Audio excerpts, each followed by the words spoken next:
Modern education was not designed to make you smart or wise or a good person. Modern education was designed to make you compliant. It is something that has no or little regard for your status according to Allah subhanahu wa ta'ala. It has very, very little regard for your adherence to your religious faith, or even sometimes whether you're obeying your parents or doing good in your community. If it recognizes these things, it's very tangential. The big thing that they want you to be is compliant, and that's compliant economically. You're going to enter the workforce. You're going to have an income that the government can tax, and you're going to be able to stomach the lies that your government tells you. When the government tells you that these people want your jobs, or these people hate you for your freedom, or these people are a threat to you, that you're going to be misinformed enough to just nod along and say, oh, wow, that's terrible. I guess I better do what the government says. We've seen this over and over and over again. One book I recommend, Lies My Teacher Told Me, a book I read as a teenager, definitely influential. Many, many things that we're taught about history simply aren't true, or they're half the truth. We are presented with an idea that our nations are always the heroes and the good guys, that we've always been on the side of right and we defeated those bad commies, as opposed to all of the bloodshed.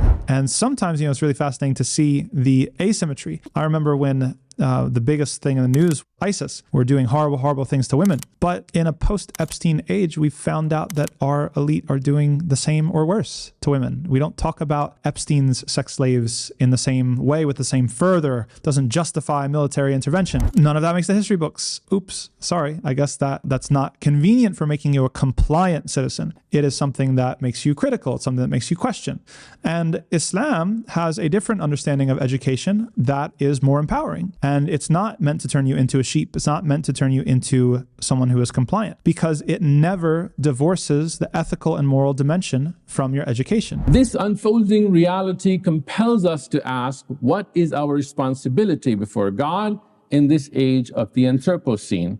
If humanity has become a force that shapes the planet, then the burden of stewardship and trusteeship has never been heavier. The ethical and moral dimension is something that is supposed to be right there with you every single step of the way. And so even if you have a teacher who's committing wrongdoing, you're supposed to have the moral training to be like, hey, that's wrong and I'm against it, even if it's one of my own, even if it's someone from the same family or tribe or ethnicity or religion as me. We're concerned about God being happy with us. We're concerned about right and wrong. We're concerned about having a good afterlife. And that is what empowers us to be critical and empowers us to stand up against falsehood wherever it comes from.